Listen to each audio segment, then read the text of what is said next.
Hello viewers, in this video I will show you how to lock Instagram using pattern lock. So if you want to learn it, keep watch the video till the end. So for doing it, you have to install AppLock device. This is the AppLock device. You have to install this app. After installing, you have to click on open. Then you will see this draw and unlock pattern. One pattern is one, so I'm giving this pattern and drawing again. So set up successfully. This pattern have set successfully. After that I have to agree and start.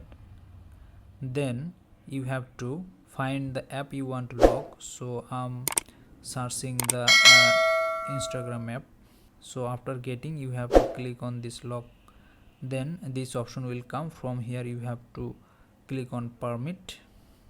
Then this option will come. From here you have to enable it. Okay, after that you have to click on this allowed option and this yes, permit users access.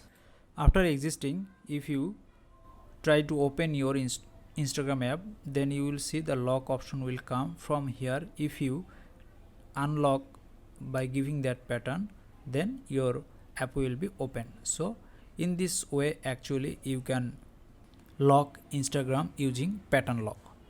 Thanks for watching. If this video help you out, please consider leaving a like and let me know in the comments if you have any question. Have a good day.